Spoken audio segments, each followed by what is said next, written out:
The giant mountain man hadn't shed a single tear in 11 years.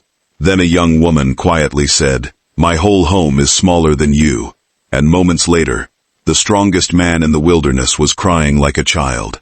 After the wind rolled down from the high peaks, like a living thing, cold and sharp as a knife. It swept through the endless pine forests, and rattled the branches above a lonely cabin perched on the side of Blackstone Mountain. Inside the cabin sat a giant of a man. His name was Boone Walker. At 46 years old, Boone stood nearly 7 feet tall, and carried the strength of 3 ordinary men. His beard had turned thick and wild over the years, streaked with gray. Deep scars crossed his hands and forearms, reminders of a life spent battling nature rather than men. For 11 years he had lived alone, 11 years without friends, 11 years without laughter, 11 years without hearing anyone call his name. Most people in the nearby towns believed he was some kind of mountain ghost.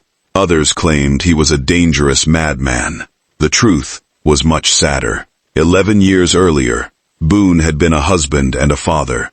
His wife, Sarah, had possessed the brightest smile in all of Wyoming territory. Their daughter, Emma, had inherited her mother's gentle heart. Then one terrible winter night sickness came.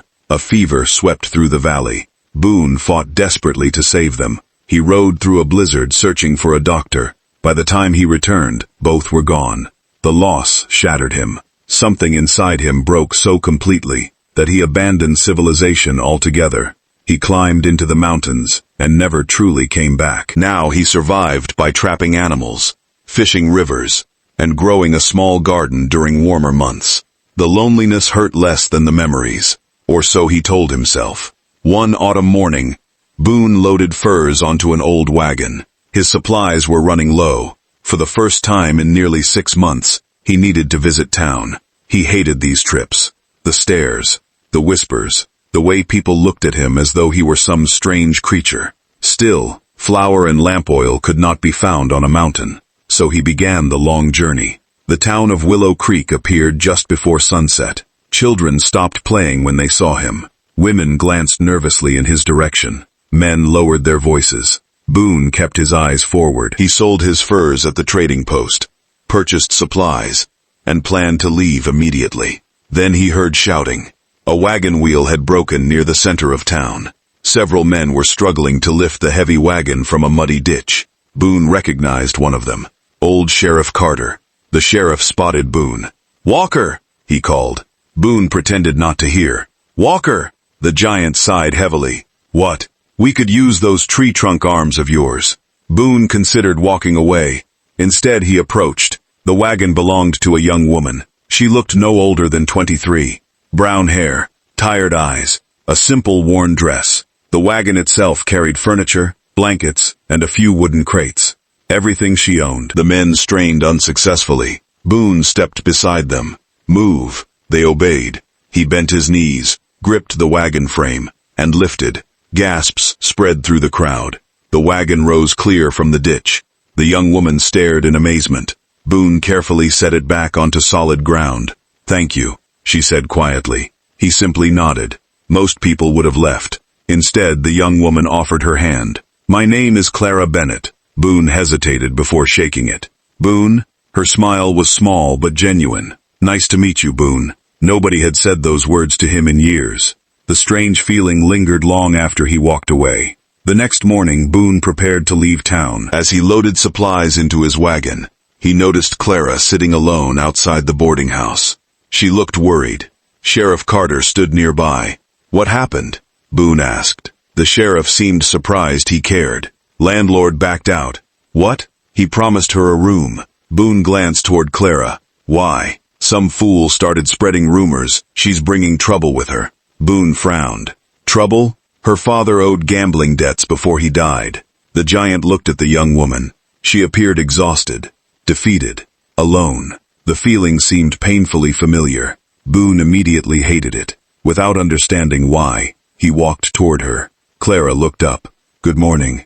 You got family here?" She shook her head. "No." "Friends?" "No." Boone stared at the dusty street. Then he surprised himself. "Got somewhere to stay?" She laughed bitterly. Apparently not. Several moments passed. Then Boone said the most unexpected words of his life. I got a cabin. Clara blinked. What? You can stay till you figure things out. The young woman looked shocked. So can half the town. Town don't trust me. She smiled slightly. I don't think they trust me either. That was enough. 2 hours later, they were climbing the mountain together.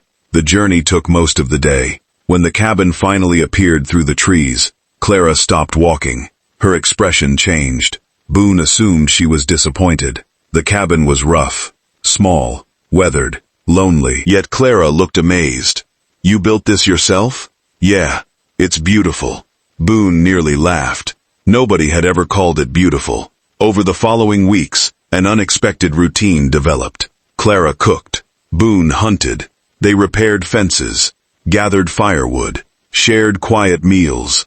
At first, conversations remained short, then they slowly grew longer. For the first time in 11 years, Boone found himself speaking about ordinary things. Weather, fishing, wildlife, stories from childhood. The silence that once protected him began to weaken. One evening, snow drifted softly outside. Clara sat near the fireplace reading. Boone carved a piece of wood. Suddenly, she asked a question. Did you always live alone? His hands froze. The old pain returned instantly. No. She closed her book. You don't have to answer. Boone stared into the flames. I had a family. Clara remained silent. He appreciated that. After a long pause, he continued. My wife. Another pause. My daughter. The words hurt. Even now. Especially now. They died. Clara's eyes filled with sympathy. I'm sorry. Boone nodded. Neither spoke for several minutes. Finally, Clara whispered, I know how that feels. Boone looked up.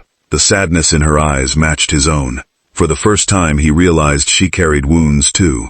Deep ones. Hidden ones. The kind that never fully healed. And somehow that frightened him more than any storm. Winter settled heavily across Blackstone Mountain. Snow buried the trails. Ice coated the rivers. Most travelers stayed far away until spring. Boone and Clara remained together in the little cabin. What began as necessity slowly transformed into friendship. Real friendship. Something Boone had forgotten existed. One evening they sat beside the fire after supper. The flames flickered against the walls. Outside, the wind howled through the darkness. Clara stared into the fire. My mother died when I was 16. Boone listened quietly. My father changed after that. Her voice grew softer. He started drinking. She swallowed hard. Then gambling. Boone already knew where the story led. He lost everything. She nodded. The farm. Another nod. The house. A tear rolled down her cheek. And eventually himself. Boone remained silent. Sometimes silence helped more than words. He died last year, Clara continued. Left me with debts and memories. She laughed sadly. Mostly bad memories. For a while neither spoke. Then Boone surprised himself. You ain't him. What? His mistakes ain't yours. Clara looked at him. Something in her expression softened. Thank you. Months passed. Spring finally arrived. The forest awakened. Flowers returned. The rivers swelled with melting snow. One morning Boone rode into Willow Creek for supplies.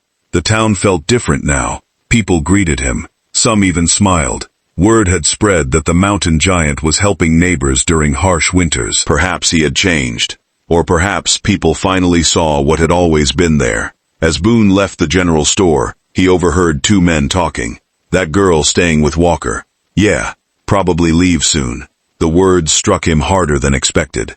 Leave soon. Of course she would. She deserved a life, friends, a future, not a lonely cabin on a mountain. The realization followed him all the way home. That evening, Clara announced something. I found work. Boone forced a smile. That's good. The school teacher in Willow Creek is retiring. Congratulations. She smiled brightly. I start next month. Boone nodded. But inside, something sank. The following weeks passed quickly. Too quickly. Soon Clara spent most days in town, preparing for her new position. Boone found himself alone again. The old silence returned. This time it felt unbearable. One afternoon Clara asked him to help move her belongings into a small house near the school. Together they unloaded crates and furniture. As sunset approached, only one box remained. Boone carried it inside. The house was tiny, just 2 rooms. Simple, plain. Clara watched him duck through the doorway. A faint smile appeared. What? She shook her head. Nothing. What? Her eyes wandered around the little house. Then she quietly said, "My whole home is smaller than you." Boone chuckled slightly. The first real laugh he'd produced in years. But Clara wasn't finished. She looked around again. Then, at him, and softly added, "Yet somehow this house feels bigger, because of what you've given me." Boone frowned. "What do you mean?" Her voice trembled. "When I arrived, I had nowhere to go." She looked down. No family. No home. No hope. Tears appeared in her eyes. "You gave me all 3. The giant froze. Something deep inside him shifted. Clara stepped closer. "You saved me, Boone." His throat tightened. "No, you did. No, you did." The years of grief suddenly crashed through every wall he had built. 11 years. 11 years of pain. 11 years of pretending he did not need anyone. 11 years of carrying guilt, loneliness, regret. The weight became too much. Boone turned away. His massive shoulders began shaking. Clara stared in surprise. The mountain man who had survived blizzards, wolves, starvation, and heartbreak was trembling. Then came the sound. A broken sob. Another followed. Then another. Boone Walker cried. Not quietly. Not briefly. He cried with the force of 11 years. He cried for Sarah. He cried for Emma. He cried for every birthday missed. Every memory buried. Every lonely night spent hiding from the world. Clara gently placed a hand on his arm, and simply stood beside him. When the tears finally stopped, the sun had almost disappeared. The room glowed orange with evening light. Boone wiped his eyes. "Sorry." Clara smiled through her own tears. "Don't be." For a long moment neither spoke. Then she said softly, "They would be proud of you." Boone looked away. "You don't know that." "I do." He shook his head. "No, I do." The certainty in her voice left no room for argument. Months later, Willow Creek celebrated its annual summer festival. Families filled the streets. Children laughed. Music drifted through town. Boone stood near the edge of the crowd. Old habits died hard. Then Clara appeared beside him. "You hiding again?" He smiled. "Maybe." She linked her arm through his. "Come on." Together, they walked into the crowd. For the first time in over a decade, Boone did not feel like an outsider. He felt human again. Years later, townspeople would tell stories about the giant mountain man and the prince schoolteacher. Some claimed they saved each other. Others argued Clara saved Boone. A few insisted Boone saved Clara. The truth was simpler. 2 broken souls met at exactly the moment they needed someone most. Neither erased the other's pain. Neither fixed the past. But together, they discovered something stronger than grief.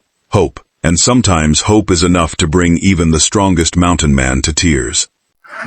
Sometimes the strongest people are not the ones who never cry, but ones who finally allow themselves to mourn. And Clara could not change their painful past, but they give each other something even more valuable, hope.